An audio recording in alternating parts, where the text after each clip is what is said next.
राष्ट्रीय बालिका दिवस पर मैं अपने कुछ विचार व्यक्त करना चाहती हूँ। अगर मुझसे कोई गलती हो तो क्षमा करें। राष्ट्रीय बालिका दिवस क्यों मनाया जाता है? जब हमारे देश में ही नहीं संपूर्ण विश्व में नारियों के साथ नारियों का शोषण, उत्पीड़न और अन्याय जैसी प्रवृत्तियां बहुत अधिक बढ़ गई, तो हमारे देश ने इसे उन्हें सुरक्षा प्रदान करने के लिए और उन्हें सुरक्षित जीवन जीने के लिए और उनके उज्जवल भविष्य के निर्माण के लिए कई आयोजन किए, जिनमें से मुख्यतः जब बेटी बड़ी होती है, जब बेटी पढ़ती है, लिखती है, अपने पिता के घर होती है, तो बोलते हैं कि पराए घर जाएगी, और जब बेटी अपने पति के घर जाती है तो बोलते हैं पराए घर से आई है। मैं पूछती हूँ आपसे, एक बेटी का अपना घर कहाँ है? क्या इस संसार में उसे अपने भविष्य का निर्माण करने के लिए और आजादी से जीवन जीने के लिए कोई घर नहीं है क्या उसका? बताइए। हमारे माँ बाप कर्जा लेते हैं बेटों की पढ़ाई के लिए और बेटियों की विदाई के लिए। बेटी बचाओ बेटी पढ़ाओ जैसे नारे देने की नौबत इस सोसाइटी में क्यों आई है? क्या ये सवाल आप अपने आप से नहीं पूछेंगे? पूछिए। जब हम कहते हैं बेटा बेटी एक है, बेटा बेटी एक है, क्या ये सवाल आप अपनी अंतरात्मा से पूछिए। जवाब तुरंत आ जाएगा, साहब नहीं। क्यों? एक बेटी को एक बेटे से हमेशा कम क्यों समझा जाता है? जब बेटी पलती है, बढ़ती है, तो पिता की संपत्ति पर बेटे का अधिकार, घर में बेटे का अधिकार, उच्च शिक्षा मिले तो बेटे को, और जब बड़े बड़े जो भी देना हो सब बेटे को मिलता है। एक बेटी को क्यों नहीं मिलता? एक बेटी को क्यों नहीं मिलता है? लोग कहते हैं बेटी बोझ है, कभी पिता के लिए, कभी भाई के लिए, कभी पति के लिए, तो कभी बेटे के लिए। हमेशा एक बेटी को बोझ माना जाता है। उसे कभी माँ बनना, कभी बेटी बनना, तो कभी पत्नी बनना, ऐसे बंधनों में कैद कर दिया जाता है। उसे अपने उज्जवल भविष्य के निर्माण के लिए और अपने जीवन के जीने के लिए एक मौका तक नहीं दिया जाता।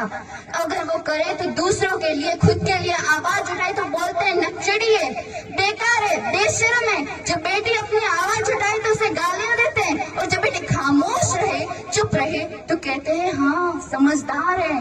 क्यों? हम अपनी आवाज उठाना नहीं जानते? अपने अधिकारों के लिए हम लड़ना नहीं जानते?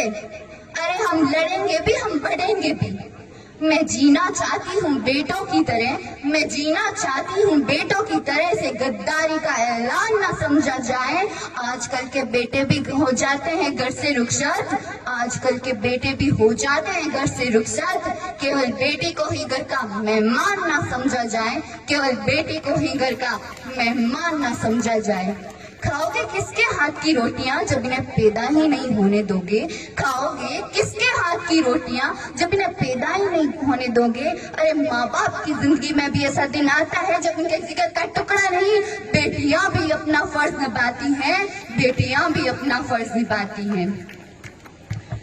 जब PNDT और प्रसव पूर्व निदान जैसी तकनीकों द्वारा एक बेटी को जन्म लेने से पहले मार दिया जाता था, क्या बेटी जन्म लेते ही इतने गुनाह कर देती है जिसे जन्म लेने के जीवन के हर मोड़ पर उन्हें सजाएं दी जाती हैं? तो एक बेटी की पुकार जरूर सुने, माँ, ओ माँ, माँ, माँ मैं भी जीना चाहती हूँ, मैं भी तेरे आंचल में सोना चाहती हूँ, तेरी ममता के ममत्व की कोख में पलना चाहती हूँ। माँ मुझे मार मत, मुझे भी जीने दे, मुझे एक मौका तो दे माँ, मुझे एक मौका तो दे माँ।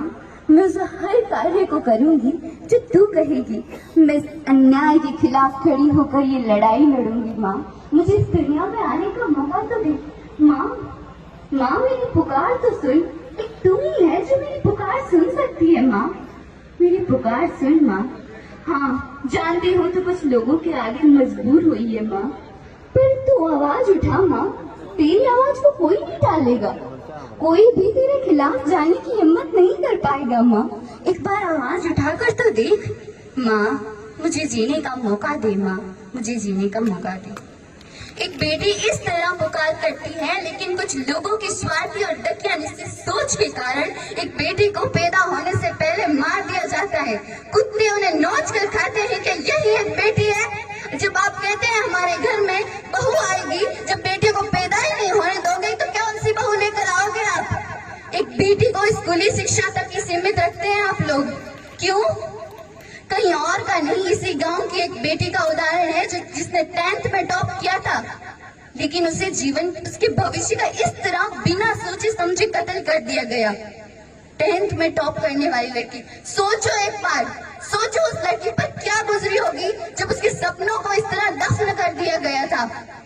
सोचो, कोई नहीं सोचता बेटी के बारे में। तो अरे बेटी अपनी आवाज उठाई तो अरे चिड़ी है, बेशर्म है, ये बोल के उसकी आवाज चुप कर देते हैं। कौन सोचता है एक बेटी के बारे में?